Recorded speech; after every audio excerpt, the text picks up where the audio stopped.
Bonjour à tous et bienvenue dans votre journal de ce vendredi 4 juillet. Ce soir, la fin de l'incertitude pour les lycéens. Tous les résultats du bac sont tombés ce matin, que ce soit pour les filières générales, technologiques ou professionnelles. On va aller du côté de Montaigu, voir comment s'est passée cette matinée. La préparation de Rodolphe Scherrer avant les qualifications pour les Jeux équestres mondiaux 2014. Le cavalier de Saint-Gervais est attendu à Saumur dans quelques semaines pour décrocher son ticket. Et puis les vacances, évidemment, à Saint-Hilaire-d'Eriez, de la propreté des rues à la bibliothèque de plage, rien n'est oublié avant l'arrivée demain des premiers juilletistes. Les générations se succèdent et pourtant les réactions et donc les images que nous vous montrons tous les ans, elles ne changent pas vraiment. Les élèves de terminale ont découvert leurs résultats au baccalauréat 2014 ce matin en Vendée. Ils étaient 6020 à attendre cela. Anthony Jamin. Les résultats du bac viennent juste d'être affichés et déjà pour beaucoup, c'est l'heure des embrassades. Mention très bien, du coup c'est parfait. Ma petite maman qui pleure, la famille qui va être très fière de moi, je pense du coup c'est top. Ce matin on s'est réveillé de bonne heure, on stressait, on est venu ici une heure en avance. On va jamais la voir, mais en fait donc c'est bon. Donc ça s'est bien passé, on est content. Voilà, je suis trop contente, je pensais pas avoir la mention donc c'est super. Plutôt satisfait, le résultat est bénéfique, mais bon, ce matin en se levant, j'étais pas très serein. Je m'y attendais pas à un résultat mention assez bien, donc je suis bien content quand même, quoi. Même si c'est un pauvre examen, c'est le pass vers les études supérieures et là ça fait du bien, quoi. La pression et le stress retombent petit à petit. Il faut maintenant immortaliser ce moment et s'empresser de prévenir les proches qui ne sont pas encore au courant. Manon a fait le choix de venir accompagner de sa mère pour affronter les résultats. Je suis très contente, j'ai une mention très bien, donc là, gros soulagement. Je ne m'attendais pas forcément et du coup, c'est génial, que du bonheur. C'est quelque chose qui reste gravé dans la vie. Voilà. Moi-même, je m'en souviens encore. Il y a ceux qui n'auront plus à utiliser les manuels de cours et puis ceux qui devront prolonger les révisions, glaner les quelques points manquants pour être admis. Je vais beaucoup bosser, mais bon, j'ai rien encore, comme d'hab. Voilà. Il faut que j'aille voir combien j'ai de points à rattraper.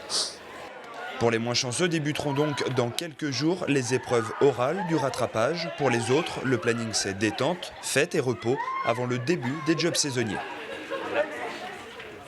Alors même s'il y a maintenant effectivement quelques euros de rattrapage qui se profilent, Benoît Hamon, le ministre de l'Éducation nationale, a d'ores et déjà annoncé que ce cru 2014 serait peut-être un peu moins bon que les précédents. Réponse dans les prochains jours avec les chiffres définitifs.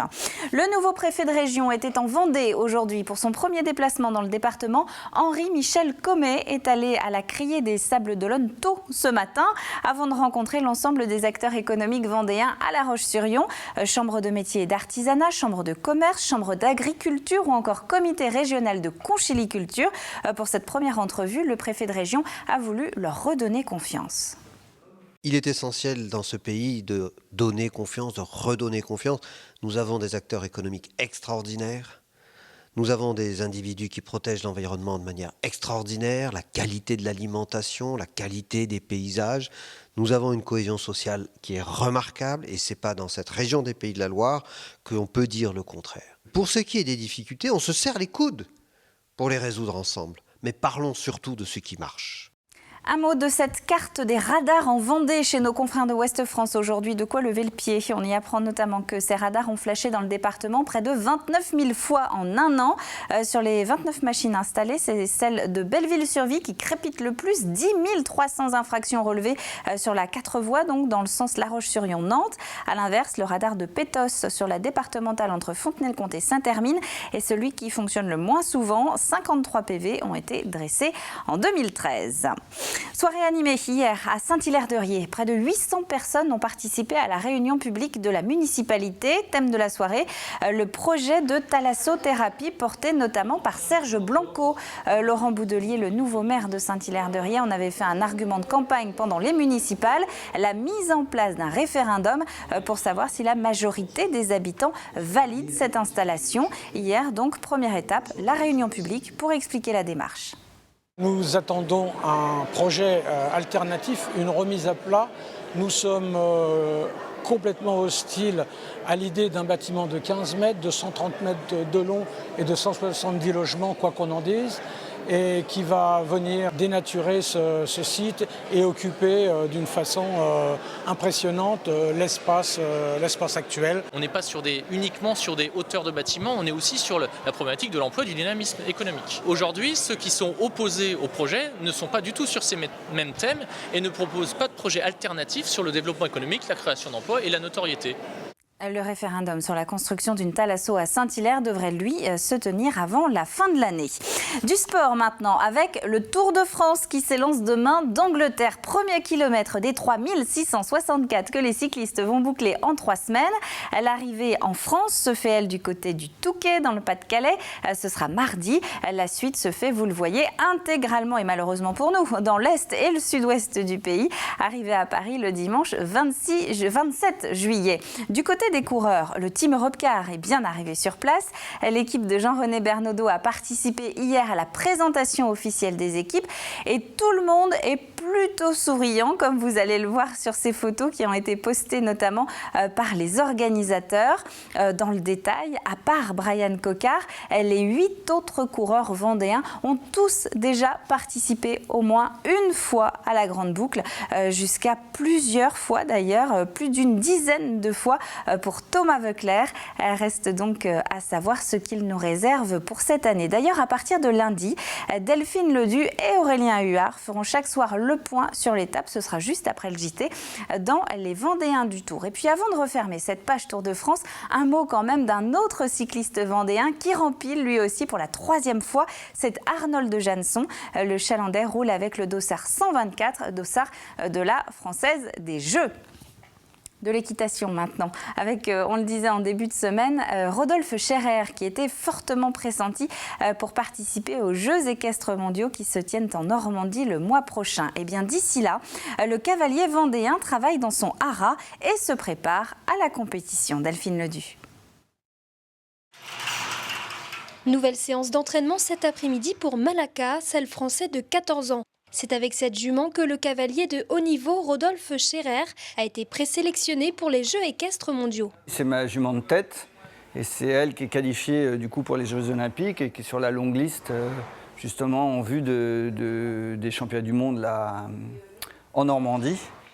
Dans le concours complet d'équitation, les cavaliers et leurs chevaux doivent passer 3 épreuves, le dressage, le cross et le saut d'obstacle. Le dressage, il faut des chevaux avec des belles allures, souples, et puis sages, parce qu'on rentre dans une arène, 60 par 20, il faut que le cheval soit entre guillemets très soumis, mais à la fois brillant. C'est un peu, on pourrait comparer ça à une épreuve de patinage artistique. Le lendemain, on a une épreuve de cross, où alors là, ça va être le côté plutôt, entre guillemets, guerrier du cheval, son courage, sa résistance. Donc les chevaux sur les grosses épreuves vont courir sur plus de 6000 mètres. Et puis à nouveau le lendemain, il faut à nouveau un cheval pour le saut d'obstacle qui revient dans le contrôle, la souplesse de rassembler, à nouveau attentif, fasse attention de ne pas faire tomber une petite barre. Voilà, donc cet équilibre entre tout ça demande d'avoir des chevaux, justement, je pense, très équilibrés dans leur tête, quoi.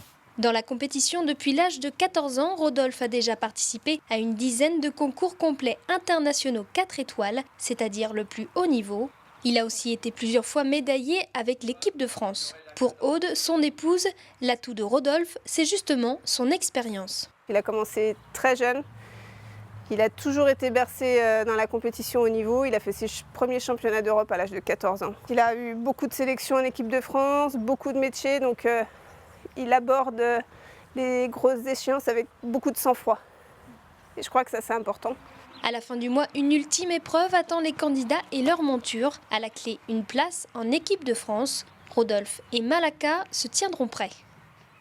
Et ça se passera donc à Saumur. Rodolphe Scherrer, qui n'est pas le seul cavalier vendéen à participer à ces ultimes présélections. Éric Vijanel de Verret est lui aussi de la partie. Et pour les deux, même s'ils décrochent leur billet pour les mondiaux à l'issue de l'épreuve de Saumur, rien ne sera encore certain puisque tout dépendra de la santé de leurs montures respectives fin août, au moment même de ces Jeux équestres mondiaux. Le Gois s'apprête une nouvelle fois à accueillir les meilleurs athlètes internationaux. 28e édition des Fous foulée du Gois samedi avec donc en point d'orgue la fameuse course contre la mer. Départ à 19h30 des 30 coureurs au moment de la marée montante. Départ également ce week-end de la 29e course croisière des ports vendéens. Première étape entre le port de l'Herbaudière à Noirmoutier et Port-Joinville sur l'île Dieu. S'en suivront 3 autres jours de course le long du littoral vendéen pour une arrivée prévue mardi à Port-Olona. La Chaboterie fait peau neuve. À mi-chemin entre le château et la métairie, le musée a été en partie rénové cet hiver et il rouvre ses portes demain. À noter que les travaux concernant la nouvelle muséographie se termineront, eux, début 2015. On en parlait au début du journal avec aujourd'hui les résultats du bac et la fin de l'école pour les plus jeunes. Les grandes vacances commencent vraiment ce soir, un peu partout dans le département. On se prépare donc évidemment à accueillir les premiers juilletistes dès demain. Et a priori, tout sera prêt. À quelques heures de l'arrivée des juilletistes, tout le monde est sur le pont. On donne la dernière touche pour l'accueil des touristes.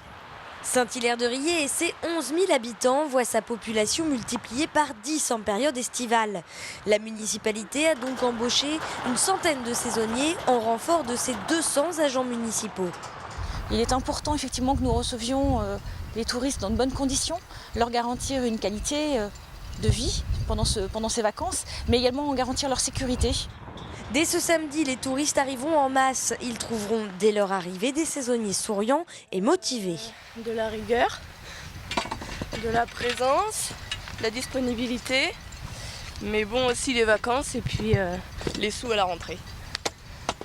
Pour la sécurité, ce sont 39 maîtres nageurs sauveteurs qui surveilleront dès demain les 9 plages de la commune. Et certains pourront aussi se cultiver grâce à la bibliothèque des sables. On a pensé que ça pouvait être une très très bonne chose parce que profiter du soleil c'est bien, profiter de l'air marin aussi et pourquoi pas en même temps y associer la lecture et le jeu. Je pense que c'est une façon aussi très agréable de passer ses vacances. Tout est fin prêt pour le premier week-end des vacances. Reste à espérer que le beau temps soit lui aussi au rendez-vous.